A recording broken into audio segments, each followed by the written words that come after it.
PK는요. PK 가능성은. PK는 결국은 이제 여기서 소위 민주당 약진하느냐 마느냐의 문제잖아요. 민주당이 저는 상당히 약진할 거라고 보는데 지금 PK 민심의 핵심 중에 하나가 경남에서 기초단체장 3명이 그 자유한국당을 탈당해서 민주당 입당했거든요. 분위기 안 좋다 보니까. 예. 예. 그리고 또 김경수 등판이 거의 확실시되는 분위기인 것 같습니다. 예. 그렇다면 경남 선거가 굉장히 뜨거워질 거고 또 부산 선거하고 또 연계가 되는데 저는 부산 경남 원사이드는 없다고 봅니다. 박빙 선거로 가는데 그런 측면에서 그래도 과거보다는 훨씬 더 가능성이 높아졌다. 민주당 어떻게 입장에서는. 평가하십니까? 본부장님. 네. 박시영 부대표시죠. 부대표 말씀하신 데 저는 공감을 하고. 공감하면 넘어가죠 그럼. 네. 알겠습니다. TK는요. 자, 한번 짚어볼까요? 물론 뭐 4개월이면 아직 많이 남았어요. 예, 많이 남았고 올림픽도 아직 안 끝났고 올림픽으로 인한 여론이 어떻게 될지도 아직 뭐 확연히 드러나지는 않았는데 네. 지금 현재 기준으로 한번 짚어보죠. 우선 지방선거를 좌지우지할 변수들이 뭐가 있을까 한번 짚어보겠습니다. 박 대표님. 네. 네. 부대표 빼고 그냥 대표라고 할게요. 발음이 힘들어가지고. 예. 네. 배 부장님이라고 할게요 그냥. 네, 알겠습니다. 본부장이 좀 더 높긴 한데. 네. 네. 감수하겠습니다. 네. 네. 그렇게 짧게 해야지 이게. 네네. 자, 박 대표님 보시기에 변수는 뭐가 있습니까? 저는 한 5가지 정도 보는데요. 5가지나 있습니까? 네. 네. 왜냐하면 남북관계에 당연히 변수가 있고요. 네. 그다음에 개헌 변수가 있고 그다음에 이제 그 최저임금이나 이런 경제 이슈가 있는데 거기에 덧붙여서 2가지 변수 더 있는 것 같아요. 뭐냐면 하나는 반부패 전선이 여전히 유지될 것 같다. 그러니까 MB 수사 문제 이어서 또 생활적폐가 많이 나타나고 있지 않습니까? 채용비리, 갑질 논란 이런 등등이 이어져서 반부패 전선, 공정사회 이 부분이 있을 것 같고요. 또 다른 한 가지는 가짜 뉴스가 굉장히 횡행하거든요. 그래서 이제 실제로 그 파괴력이 이번 설 민심에서 상당히 확인이 됐는데 이 부분에 대한 대처 이것도 큰 변수 중에 하나라고 보여집니다. 이게 이제 20, 40대 혹은 50대까지도 잘 느끼지 못해요. 가짜뉴스 하는데 포털에 뭐 가짜뉴스가 막 있는 게 아니거든요. 근데 이제 나이가 좀 있으시면 60대 이상 되시면 본인의 카톡으로 끊임없이 뭐가 날라옵니다. 네. 네. 끊임없이 뭐가 날라오는데 출처를 알 수 없는. 근데 예를 들면 고려 연방제를 곧 할 거다라든지 읽고 있으면 야, 이거 말도 안 되는 소리를 뭐 이런 소리를 뿌리고 있어 하는데 그런 뉴스가 끊임없이 날라오거든요. 네. 북한에 뭐 이번에 내려왔는데 뭐 몇십 조를 준다더라. 준다고 퍼졌다. 했다더라. 뭐 이런 식의. 그거가 굉장히 형식을 갖춘 뉴스의 꼴을 갖추고 막 퍼져요. 네. 저희 왜 그냥 냅두나 모르겠어요. 저희 집안 식구들도 모였는데 그 얘기 나오더라고요. 그런 걸 받아봤다고. 60대 막 들어선 누님께서 그 얘기를 해서 저희 페이스북에 친구들 이야기도 들어보니까 민심 얘기 들어보니까 60대들하고 친하세요? 아니 뭐 그 나이 때는 아니지만 그 누님들 얘기를 들어보면 곧 실제로 60대 예. 네. 네, 곧 60대. 네. 아닙니다. 50대까지만 들어서신 거 아니에요? 예, 50대 후반부터 60대에 상당히 많이 이번에 퍼져 있다. 특히 영남권에 굉장히 유포가 많이 된 것으로 확인됐습니다. 이거 이제 경찰에서 저는 단속해야 된다고 보는데 한두 번에 끊임없이 지속적으로 업그레이드해가며 그때그때 사안에 따라 누가 의도적으로 뿌리는 거거든요, 이거. 그렇죠. 네. 근데 어쨌든 그 이하 연령대는 뭐 가짜뉴스가 있다고 그래. 뭐 게시판에서 가끔 그런 거 누가 믿어 하는데 그게 아니라 본인의 개인 카톡으로 계속 옵니다, 이게. 이게 이제 어르신분들이 새로운 어떤 의사소통 수단으로 뭐 단톡, SNS 이런 걸 이제 이용하기 시작했다라고 볼 수 있는 부분이고 사실 근거가 없는 뉴스가 근거요? 네, 근거. 네. 전파된다는 것은 근거 말고요. 네. 그런 명절 민심으로 좀 이해를 해 주시고. 네. 근데 최근에 관련된 조사가 있었는데 우리나라에도 이제는 뉴스를 고지고대로 믿지 않는다 그런 여론도 있거든요. 맞습니다. 그런 만큼 우리나라가 이웃 일본하고 비교한 조사도 있었는데 우리가 그래도 좀 더 긍정적인 것은 근거를 반드시 확인하더라고요. 근데 이 근거가 젊은 세대들은 젊은 세대는 그렇다고 치고요. 이제 미국 그 대선 때도 보면 이 가짜 뉴스가 엄청난 기여를 했다라고 하지 않습니까? 그러니까 그런 사례를 확인하면서 이런 뉴스로 이득을 보는 쪽에서 이걸 조직적으로 만드는 게 아니냐. 저도 이제 본 적이 있어요. 보면 이거 말도 안 되는데 누가 믿나. 고려 연방제가 곧 실시된다든가 사회주의 국가가 우리가 곧 된다든가 뭐 이런 얘기거든요. 북한 이제 우리나라가 이제 북한이 넘어간다는 거예요. 한마디로 말해서. 예. 그런 뉴스를 이걸 누가 믿을까 하는데 끊임없이 보냅니다. 끊임없이. 이런 게 있을 거예요. 지금 지방선거를 앞두고 남북 관계도 주요한 변수가 되고 있는데 그런 이 북한과 관련된 내용들이 실제로는 이 보수층을 또 뭉치게 하는 효과도 있거든요. 그런 전략적인 부분도 노린 거 아니냐. 그렇죠. 이번에 그렇죠. 이제 예. 평양 올림픽이라는 프레임을 씌웠지 않습니까? 네. 어쨌든 북한에서 대대적으로 참여를 했고 그러다 보니까 이제 그 기존의 60, 70대가 갖고 있었던 어떤 반공 이런 어떤 이데올로기가 있기 때문에 그런 부분에 있어 어떻게 보면 자극하기에 굉장히 좋은 계기가 된 거죠. 그러니까 지방선거 변수랑 관련해서 보면은 이명박 전 대통령 또 박근혜 전 대통령을 내용으로 해서는 보수가 뭉칠 수가 없는 것이거든요. 그렇죠. 그렇다 보면 보수층에서는 적어도 이 남북 관계 안보 이슈로는 그동안에는 샤이 보수였는데 일종의 역샤이 보수 현상, 역샤이 보수 효과를 누릴 수도 있다는 겁니다. 역샤이라는 거는 뭡니까? 그러니까 이제 적극적으로 나온다. 네, 그동안에는 보수층이 창피해서 전면에 나서질 못했는데 이제 적어도 남북 관계에 대해서는 할 말이 있다. 그런 것이거든요. 네. 그래서 이번에 설 민심 재밌는 특징이 뭐냐면 잠잠했다는 겁니다. 정치 얘기가 별로 없었다는 거예요. 그러니까 평창 어른들이 주도하거든요. 네, 어른들이 주도하는데 어른들이 조용했다는 거죠. 할 말이 별로 없었고 또 평창 올림픽이 있었기 때문에 이번에는 아무튼 좀 조용히 보냈다. 이게 그리고 이제 남북 간의 대화나 또는 방문 뭐 이런 이야기가 앞으로 계속 나올 텐데 지금 추세로 봐서는 여기에 이것이 혹시 지방선거에 보수 입장에서는 악재로 작용할 수 있으니까 이런 카톡은 더욱 기승을 부릴 수 있다. 그렇죠. 네. 그렇죠. 누군지는 모르겠지만 아주 조직적으로 하고 있어요. 이 가짜 뉴스는 진짜 건절돼야 되는 게 지난 미국 대선에서도 보면 프란치스코 교황이 트럼프 후보를 지지했다. 이런 게 뉴스로 나왔거든요. 트럼프를 지지했다는 걸 교황한테 물어볼 수 있는 사람이 누가 있습니까 대체. 확인이 불가능한 뉴스잖아요. 그러니까 이렇게 되면 사람들은 또 뭐 믿어버리는 경우가 생기는 것이거든요. 네. 믿는 사람이 생기죠. 네. 자, 그렇게 변수 중에 뭐 남북 이슈라든가 또는 뭐 최저임금 같은 경제 이슈라든가 또 뭐 채용 비리 같은 거 뭐 그리고 이제 MB 박근혜 전 대통령의 적폐 라인, 적폐 전선 이런 것들이 있는데 나머지는 예측 가능한데 이 남북 이슈는 이런 가짜 뉴스나 또는 20대도 뭐 일정 정도 보수화된 측면이 있거든요. 이게 어떻게 튈지 모르고 요거는 아마 공략 대상이 될 것이다. 계속해서.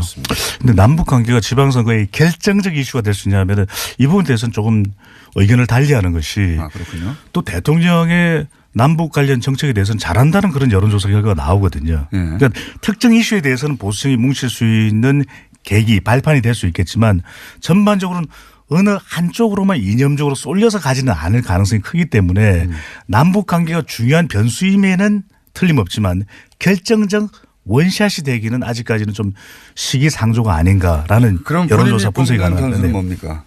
가장 큰 변수는 그거 같습니다. 이 적폐청산과 경제 이슈가 어디 쪽이 지방선거까지 더 힘을 받는가.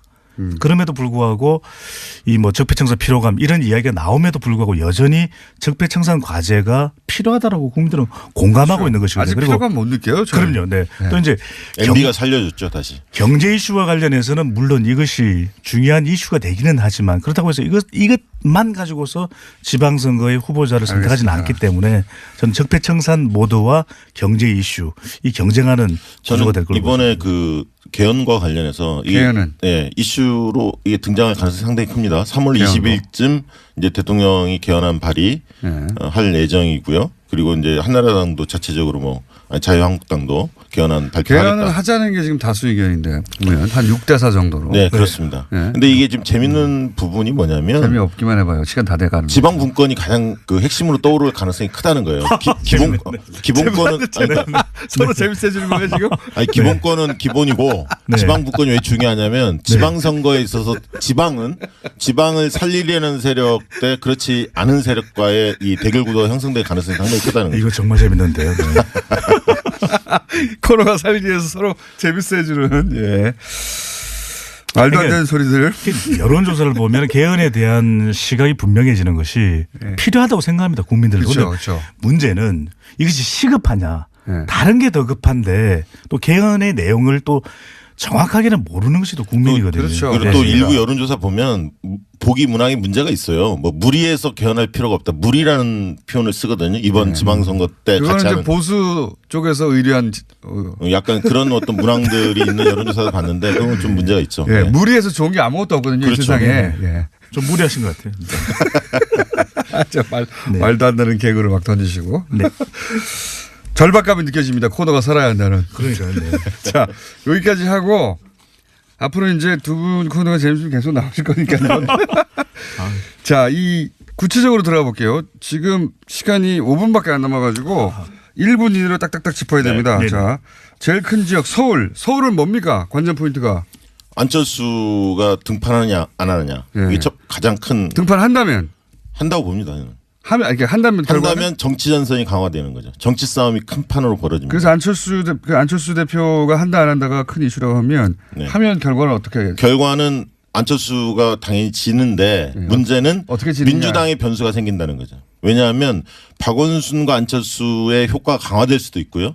한편으로 정치 전선이 강화되기 때문에 새로운 다크호스가 부상할 가능성도 있다는 거죠. 지긴 지는데 민주당의 후보 구도가 변할 수 있다. 네. 지금 당락을 이야기한 건 좀 너무 섣부른 것 같고요. 중요한 것은 이제 안철수 전 대표가 나가느냐 마느냐 본인의 어떤 정치적인 미래를 생각한다면 출마합니까 안 합니까? 예, 출마합니다. 하면 어떻게 됩니까? 가능성이 높다는 말씀드리고 근데 출마하게 될 때 저는 당락을 예단하는 것은 물론 섣부르긴 한데 쉽지는 않다는 겁니다. 그만큼 지금 이제 환경 자체가 바른미래당의 안철수 전 대표가 당선되기는 어려운데 하지만 중요한 것은 얼마나 득표하느냐가 또 중요한 것이거든요. 얼마나 득표할 거라고 보십니까? 글쎄 그래도 저는 이것이 실제 출마를 하면 우리 지금의 여론조사와는 다르게 상당히 또 건접전을 펼칠 가능성 분명히 있어 보입니다. 그럼 자유한국당 쪽에서는 후보가 누군가 나올 텐데 표를 서로 갈라먹지 않을까요? 저는 연대할 가능성이 있다고 봅니다. 연대한다? 예. 자유한국당과 그러면 그걸 좀 여기서 예를 들면 확대해서 자유한국당과 바른미래당이 지역별로 연대할 수도 있다? 저는 선택적으로 가능하다고 보는 편입니다. 그러니까 전면적인 게 아니라 제한적으로 일부 지역에 한해서. 그렇군요. 예. 어렵다고 보이시는데 그런 가장 큰 이유가 이 지방선거는 바른미래당이 정치적으로 또 안착해야 되는 또 중요한 계기거든요. 그런데 한국당 이념적 성향이 다른 한국당과 합칠 경우에 지지층이 과연 더 외연이 확대될 수 있냐 어렵다고 보여요. 지금 그리고 바른미래당의 지지층의 핵심은 네. 보수입니다. 중도 보수가 아니에요. 바른미래당의 지지층이 정책적 사안에 대해서 보이는 태도를 분석해 보면 굉장히 보수적입니다. 네. 바른미래당은 사실상 보수로 국민의당의 안철수 후보가 통합하면서 그 과정에서 확 보수 쪽으로 네. 가가지고 네. 보수 지지층에 기반둔 거 아닙니까 이제? 근데 선거라는 것은 당의 정체성이 또 고추 세워지는 매우 중요한 시기거든요. 그런데 연대하기보다는 오히려 지지층은 그대로 가라는 연대보다는 그대로 가라는 이야기를 많이 할 수밖에 없는 게. 두 분이 이게 갈렸고. 자, 네네. 그러면 PK는요. PK 가능성은 PK는 결국은 이제 여기서 소위 민주당 약진하느냐 마느냐의 문제잖아요. 민주당이 저는 상당히 약진할 거라고 보는데 지금 PK 민심의 핵심 중에 하나가 경남에서 기초단체장 3명이 그 자유한국당을 탈당해서 민주당 입당했거든요. 분위기 안 좋다 보니까. 예. 그리고 또 김경수 등판이 거의 확실시 되는 분위기인 것 같습니다. 예. 그렇다면 경남 선거가 굉장히 뜨거워질 거고 또 부산 선거하고 또 연계가 되는데 저는 부산 경남 원사이드는 없다고 봅니다. 박빙 선거로 가는데 그런 측면에서 그래도 과거보다는 훨씬 더 가능성이 높아졌다. 민주당 어떻게 입장에서는. 평가하십니까? 본부장님. 네. 박시영 부대표시죠. 부대표 말씀하신 데 저는 공감을 하고. 공감하면 넘어가죠 그럼. 네. TK는요. TK.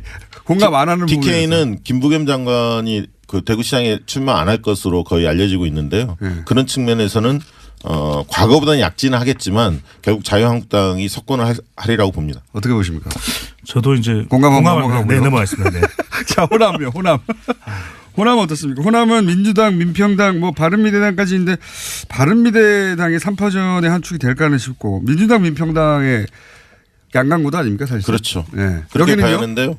광역 단위는 민주당이 상당히 우세할 것으로 보여지는데 기초단체장의 경우에는 현직이 그 민주평화당 소속인 그 현직 광역은 민주. 예, 기초는 평화, 접전이 있을 가능성이 크다. 어떻게 보십니까? 공감합니다.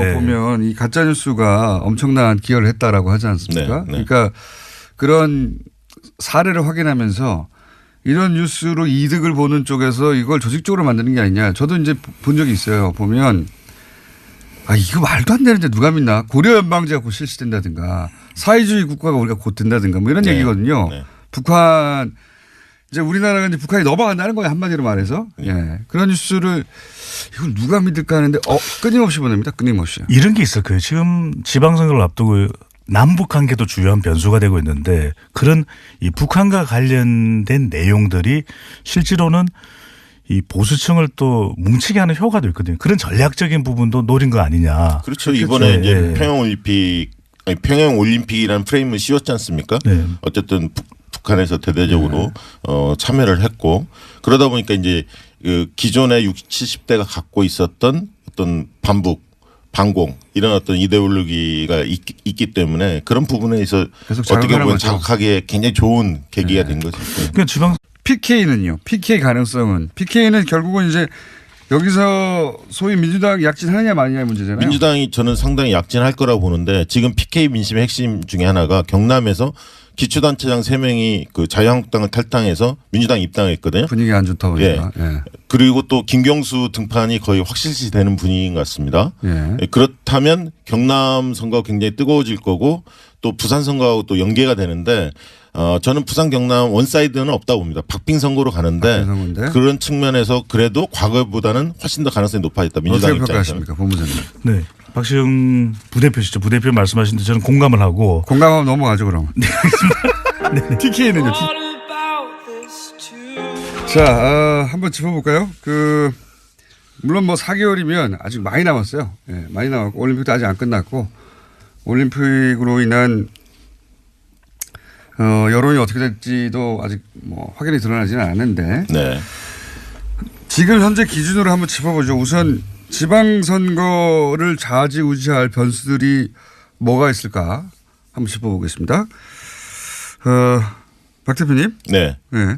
부대표 빼고 그냥 대표로 할게요. 발음이 힘들어가지고. 예. 네. 배 부장님이라고 할게요 그냥. 네, 알겠습니다. 본부장이 좀 더 높긴 한데. 네. 네. 감수하겠습니다. 네. 네. 그렇게 짧게 해야지 이게. 네네. 박 대표님 보시기에 변수는 뭐가 있습니까?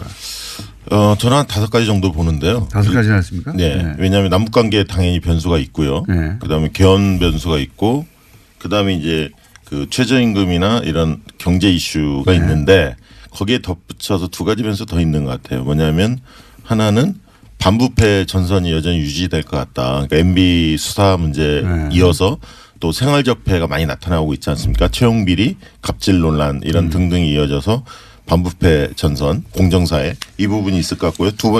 또 다른 한 가지는 가짜 뉴스가 굉장히 횡행하거든요.